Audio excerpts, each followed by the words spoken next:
Hello everyone, good evening all of you. स्वागत है आप सभी का हमारे YouTube channel John of life science में।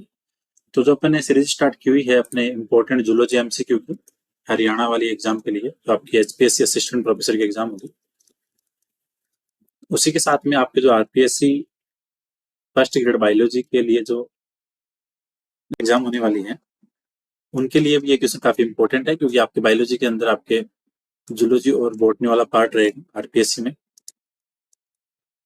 जूलॉजी बॉटनी में जो कॉमन यूनिट है, लाइक आपके cell biology, molecular biology and biochemistry and ecology, tool and technique and biochemistry, ये सारी चीजें कॉमन है, जैसे जेनेटिक्स हो गई।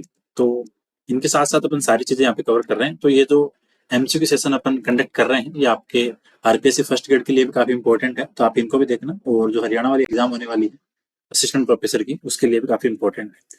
तो इससे पहले अपन ने 460 क्वेश्चन आपके अपलोड कर लिए हैं, तो आप यूट्यूब पे जाके जो आपकी प्ले लिस्ट बनी हुई है एचपीएससी और यूपीएससी के नाम से असिस्टेंट प्रोफेसर जूलॉजी के लिए, आप वहां से जाके क्वेश्चन देख सकते हो। जो रिमेनिंग क्वेश्चन है, तो आपकी आरपीएससी के लिए काफी इंपॉर्टेंट क्वेश्चन है, तो आपके लिए थ्योरी के साथ साथ अच्छी प्रैक्टिस हो जाएगी। ठीक है, तो आज के सेशन अपन स्टार्ट करते हैं। Ribosome are site for, ribosome है वो किसके लिए सबसे ज्यादा फेमस है? तो राइबोसोम का नाम आते ही अपने दिमाग में आता है कि इसको बोलते हैं प्रोटीन फैक्ट्री। प्रोटीन फैक्ट्री इसलिए बोलते हैं कि राइबोसोम पार्टिसिपेट करता है आपके प्रोटीन फॉर्मेशन के लिए। तो आपका राइट आंसर क्या होगा कि ribosome are site for protein formation, that's why option number A will be correct answer. So right answer क्या होगा? Option number A, smallest organelle. एक चीज ध्यान रखना, आपके जो आरपीएससी के एग्जाम है वहाँ पे कुछ एक क्वेश्चन आपके सिंपल वन लाइनर भी आएंगे जो काफी बार रिपीट हो रखे हैं, तो अपन उन क्वेश्चनों को भी रिकवर करते हैं जो आपके मोस्ट फ्रिक्वेंट हर बार रिपीट होते ही होते हैं। तो इन क्वेश्चन को थोड़ा इसलिए भी इंपॉर्टेंट है क्योंकि आप थोड़ा इनको देखते रहना, क्योंकि बार बार रिपीट होते रहते हैं, काफी बार आ भी चुके हैं क्वेश्चन, तो उसके अकॉर्डिंग ये सेशन आपके लिए काफी इंपॉर्टेंट है। स्मॉलेस्ट ऑर्गेनली की बात करें तो स्मॉलेस्ट का नाम आते हैं आपके आएगा राइबोसोम, और अगर यहाँ पे ये होता है कि लार्जेस्ट ऑर्गेनली, देन और आंसर इज न्यूक्लियस। ठीक है, तो यहाँ पे स्मॉलेस्ट पूछा है, तो स्मॉलेस्ट क्या हो गया? Ribosome. So option number D will be correct. Formation of glycolipid और ग्लाइकोप्रोटीन अकर इन, अपन एक कॉमन टर्म यूज करते हैं कि ग्लाइकोसाइलेशन। ठीक है, कि ग्लाइकोसाइलेशन की प्रोसेस कहाँ होती है? तो ग्लाइकोसाइलेशन की प्रोसेस होती है आपकी गोल्जी बॉडी के अंदर। और ग्लाइकोसाइलेशन का मतलब आपके प्रोटीन और लिपिड के साथ में ग्लाइक को मतलब कार्बोहाइड्रेट ऐड करना, दैट ग्लाइकोसाइलेशन। तो ये आपकी प्रोसेस होती है गोल्जी बॉडी के अंदर। सो फॉर्मेशन ऑफ ग्लाइकोलिपिड और ग्लाइकोप्रोटीन कहाँ होते हैं? गोल्जी बॉडी के अंदर। इन 80S राइबोसोम, 18S का कंपोजिशन क्या होगा? 16 14 ये आपका कंपोजिशन हो गया 18S का। और राइबोसोम की स्ट्रक्चर की बात करें तो हो गया आपका आरएनए प्लस प्रोटीन। तो 18S के अंदर आपके आरएनए और प्रोटीन का जो रेशियो रहेगा वो रहेगा आपका 1:1 का। दैट मीन आपके अगर आरएनए 1 है तो प्रोटीन भी क्या होगा? 1 रेशियो के अंदर। तो रेशियो दोनों का क्या होगा? सेम होगा। 70S की बात करें तो 70S की कंपोजिशन की बात करें तो आपकी 50-30। ठीक है, तो आपके 70S आरएनए राइबोसोम के अंदर जो आरएनए और प्रोटीन का रेशियो है वो आरएनए तो होगा आपका 2 और प्रोटीन होगा 1। तो आपको ध्यान रखना है 80S की बात करें तब तो आरएनए प्रोटीन का रेशियो 1:1, वो 70S की बात करें तब होगा आपका 2:1। तो ये आपको ध्यान रखना है, काफी इंपॉर्टेंट चीज है। इसी के साथ में बात करें enzyme found in lysosome, lysosome के अंदर आपके एंजाइम पाए जाते हैं हाइड्रोलाइटिक, जो काम आते हैं आपके डिग्रेडेशन के लिए, हाइड्रोलाइटिक एंजाइम। ठीक है, जिनको बोलते हैं आप हाइड्रोलेज। तो राइट आंसर क्या होगा? Option number C, hydrolase enzyme are found in lysosome.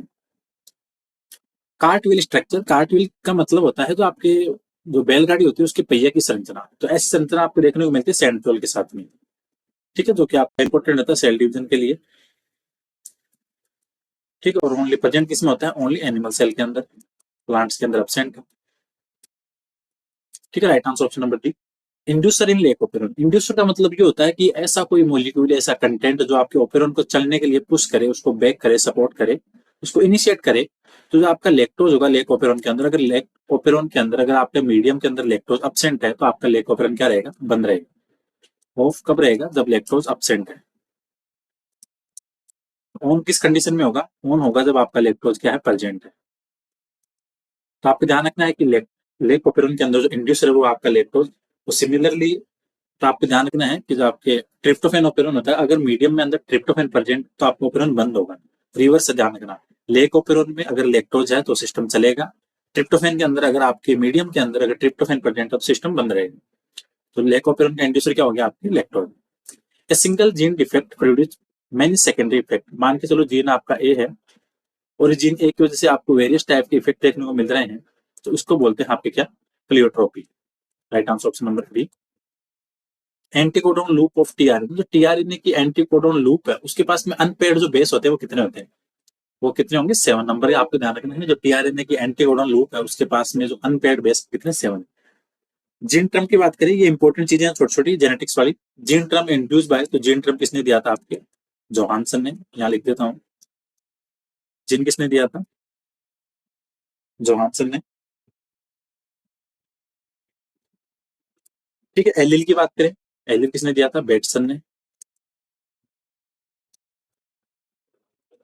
ठीक है, इसके अलावा और अगर अपन बातें करें जो आपकी इंपॉर्टेंट ट्रम और जेनेटिक्स ट्रम किसने दिया था, अपन बाकी क्या करते हैं मेंडल, लेकिन ये दिया किसने था, बेटसन ने। ठीक है, तो आपको ध्यान रखना है। और इसी तरह जैसे आपके होमोजाइगोस और हेटेरोजाइगोस की बात करें तो ये किसने दिया था, आपके बेटसन ने। इंपॉर्टेंट चीजें थोड़ा ध्यान रखना है इनका, छोटी छोटी चीजें हैं बट एग्जाम के लिए काफी इंपॉर्टेंट है। एक एक क्वेश्चन वहां पे तो मायने रखते हैं। जीनोटाइप और फिनोटाइप किसने दिया था, ये दिया था आपके जोहानसन ने। एलिल ट्रम बेटसन ने। ठीक है, ये छोटी छोटी बातें हैं जो कि काफी इंपॉर्टेंट है, इनका ध्यान रखना। Genes are made by, gene किसके बने होते हैं, जीन बने होते हैं आपके पॉलीन्यूक्लियोटाइड के। ठीक है, तो राइट आंसर क्या होगा, ऑप्शन नंबर डी। और ये क्वेश्चन बहुत बार एग्जाम में आ गया है, इंपॉर्टेंट है, मोस्ट फ्रिक्वेंट है और हर बार रिपीट होता रहता है। तो जीन्स आपके किसके बने होंगे, polynucleotide. The Burrow of rabbit, rebate का जो बिल होता है उसको क्या बोलते हैं। अब देखो यहाँ पे सारे नाम सेम सिमिलर है, बेरल, वेरेन, वारेन, लोकेशन। तो रेबिट की जो बर्रो है उसको बोलते हैं वारेन। आपको ध्यान रखना है, option number B will correct, warren is the location of rabbit burrow. ठीक, right answer option number B. Kidney of rabbit, rabbit की बात करें तो रेबिट आपका किसमें होगा, मेमल्स में। और मेमल्स में जो किडनी है वो आपकी मेटानेफ्रिक। ठीक है, तो right answer option number B. Two layer gastrula, इनके अंदर से ऐसा कौन सा एनिमल है जिसके अंदर जो गेस्ट्रोला है जो आपके गेस्ट्रोसिंग की प्रोसेस के दौरान बनता है। ठीक है, तो ये किसमें होगा, आपके एम्पियोक्सिस, दैट मीन सिफलोपोडेट के अंदर जो आपका गेस्ट्रोला है वो कितने लेयर का, 2 लेयर। ठीक है, important question. Role of neural gland in Herdmania, Herdmania that mean urochordate. ठीक है, और हार्डमानिया के अंदर जो न्यूरल ग्लैंड पाई जाती है इसका काम होता है किसका, एक्सप्रेशन का। Right answer option number B. और proboscis gland is found in, proboscis gland क्या है आपके, हेमिकोडेट का जो बेलेनोगोलोसस है। ठीक है, हेमिकोडेट का जो एग्जांपल है बेलेनोगोलोसस, उनके अंदर पाई जाती है आपकी proboscis gland. And this gland work like excretory organ. इसका काम किसका है, एक्सक्रेशन में। ठीक है, तो बेलेनोगोलोसस में जो प्रोपोसिस ग्लैंड है किसका काम करेगी, एक्सक्रेशन के लिए। ठीक है, तो ये थे आज के आपके इंपॉर्टेंट 20 क्वेश्चन और अपने ये 480 क्वेश्चन कंप्लीट हो गए हैं। ठीक है, तो जिन्होंने प्रीवियस क्वेश्चन नहीं देखे एक बार आप जाके उनको देख लेना। और स्पेशली जो आपके आरपीएससी के एस्पिरेंट है बायोलॉजी फर्स्ट ग्रेड के, उनके लिए काफी इंपॉर्टेंट क्वेश्चन है, तो एक बार आप इनको प्लेलिस्ट में जाके देख लेना और वीडियो को शेयर भी करना, लाइक भी करना। So thank you so much for watching this video, मिलते हैं नेक्स्ट क्लास में।